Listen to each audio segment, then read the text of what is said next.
Welcome to episode 44 of The 5-Minute Investor, the podcast where we break down stocks at the heart of two stories shaping your investing week. I'm Trevor Abbas. And I'm Jonathan Brown. Each week, we bring one stock, one headline, and one reason investors should care.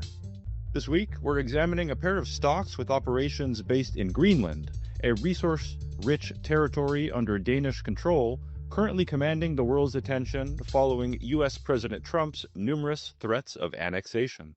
Greenland's softening up. The U.S. has made it clear it wants the world's largest island for its mineral reserves, home to several mining operators. Okay, John, who's a major player working up there worth knowing about? That's Energy Transition Minerals, GDLNF on the OTC and ETM on the Australian Stock Exchange.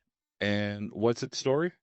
The company's Kavan-Yield project has over 1 billion tons of rare earth magnet minerals that are critical for EV motors, energy, and defense systems. How has Energy Transition Metals stock responded to all this talk of annexation? Well, it's funny you should ask, because if you look at the Energy Transition stock page on stockhouse.com, you'll see a big 100+% spike in January 2026.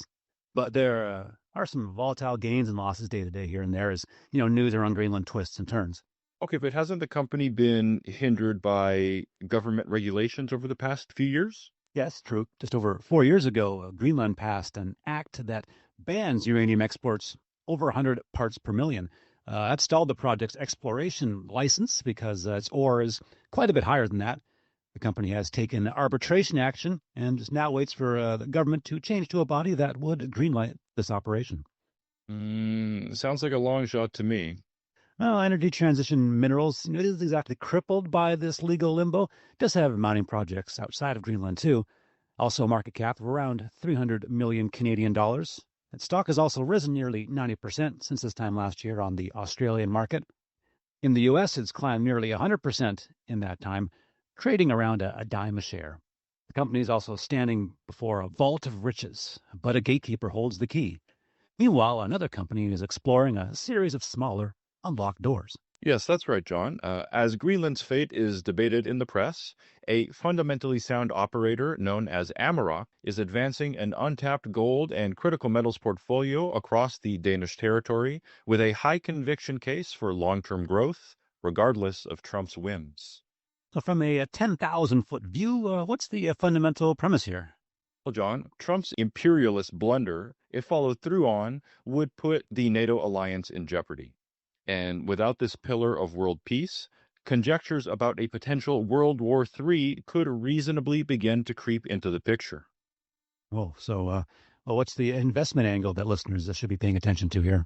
Like so many instances of geopolitical tension the stock market has recovered from over the past century or so, this one's likely to be the latest one on the list, as European governments and NATO members come up with a workable solution that preserves the status quo and strokes Trump's ego, clearing the way for Amaroq to continue ramping up gold production at its flagship Nalunaq mine.